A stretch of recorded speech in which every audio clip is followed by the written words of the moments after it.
Welcome back to Midnight Confessions. We all know the internet is a strange place. We buy cars from strangers, we sell our old clothes, and sometimes we look for a place to live.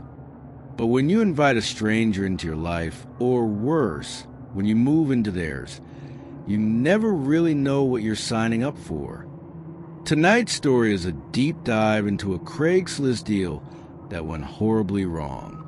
Get comfortable. This is a long one. Let the confession begin. Living in the city is expensive. If you've ever tried to find an apartment on a minimum wage salary, you know the struggle. I was 23, fresh out of college, and drowning in student loans. My lease was up in 3 days, and I had nowhere to go. I spent hours refreshing Craigslist. Scam. Too expensive.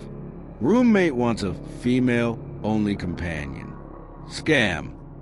My eyes were burning from the blue light of my laptop. It was 2:45 a.m. when I saw it. A new listing posted just 3 minutes ago. Master bedroom in historic brownstone.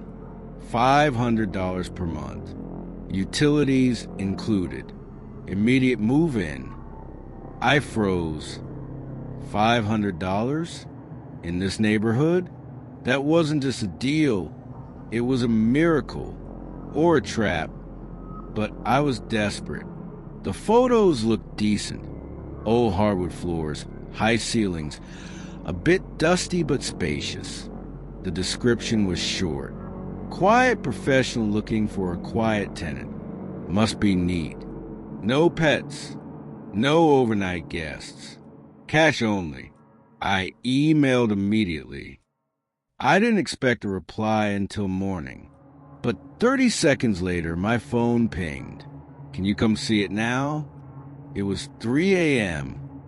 Any sane person would have said no. Any sane person would have deleted the email and slept in their car. I was not a sane person. I was a desperate one. I replied, on my way. The building was old. One of those pre-war structures that smells like dust and boiled cabbage. I buzzed apartment 4B. The buzzer didn't make a sound.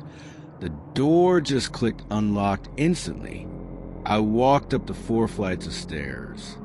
The hallway lights flickered, casting long, jumping shadows against the peeling wallpaper.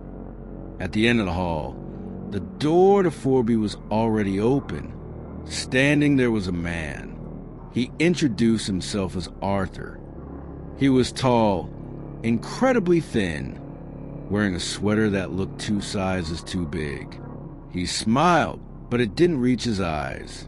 His eyes were flat, like a shark's. You're the one from the email, he said. His voice was soft, barely a whisper. Yes, I said. I know it's late. Time is relative, he replied. He stepped aside to let me in. The apartment was spotless, not just clean, sterile. There wasn't a speck of dust, a stray paper, or a personal item anywhere. It looked like a showroom or a museum. He showed me the room. It was huge, furnished, 500. I asked, skeptical. I value quiet, Arthur said, and I travel often. I just need someone to keep the dust away. He handed me a lease. It was 1 page. Simple. I signed it right there on the kitchen island. I handed him the cash. He handed me the key. It was heavy, made of old iron. Welcome home, he whispered. I didn't notice until later that he never asked for my ID. He didn't care who I was. He just wanted a body in the room. The first week was perfect. Arthur was true to his word. He was quiet. In fact, he was barely there. He spent almost all his time in his study at the end of the hall. The door was always closed. I assumed he was working, but then the small things started happening. It started with the food. I'd buy a gallon of milk. The next morning, it would be slightly less full. Not empty, just less. I'd leave my toothbrush on the left side of the sink. I'd come home, and it would be on the right. I told myself I was crazy. I was just adjusting to a new place. Then came the noises. Every night at exactly 3:33 a.m., I would wake up. I'm a heavy sleeper, so waking up at the exact same time every night was strange. The apartment would be dead silent, but I had this feeling, this intense, prickling sensation on the back of my neck, the feeling of being watched. One night, I kept my eyes closed. I lay there, feigning sleep, listening. Creak, the floorboard right outside my bedroom door. Creak, the door handle turning. It was locked. I always locked it. But then I heard a sound that made my blood freeze. The sound of metal sliding against metal. A lock being picked. The door drifted open. I held my breath. I didn't move a muscle. I could hear breathing. Wet, raspy breathing. Someone was standing at the foot of my bed. They stood there for 10 minutes. Just standing. Just breathing. And then they left. The next morning, Arthur was in the kitchen making coffee. He looked normal. He asked me how I slept. Fine. I lied. Good, he smiled. You look tired. I waited for him to leave for groceries. As soon as the front door closed, I went to work. I checked my door handle. Scratches.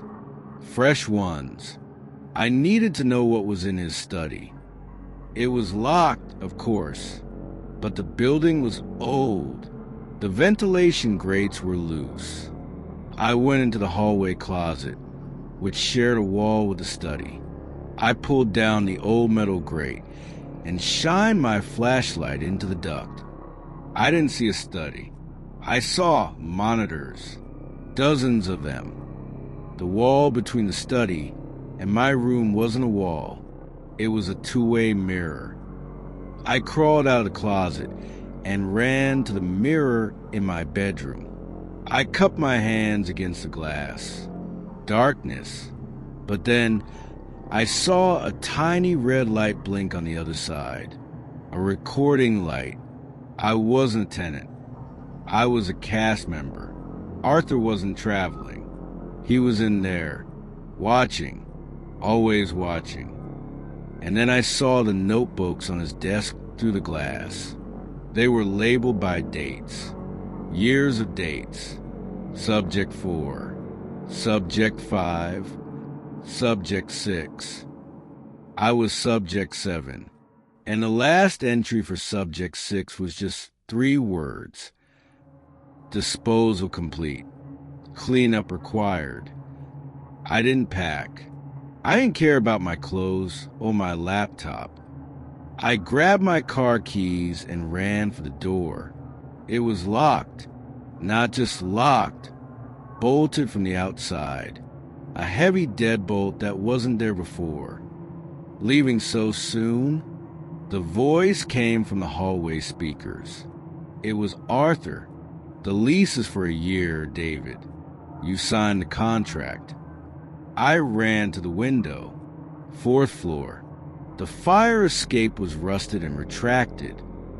I grabbed a dining chair and smashed it against the window pane. Glass shattered everywhere. I climbed out onto the ledge, screaming for help.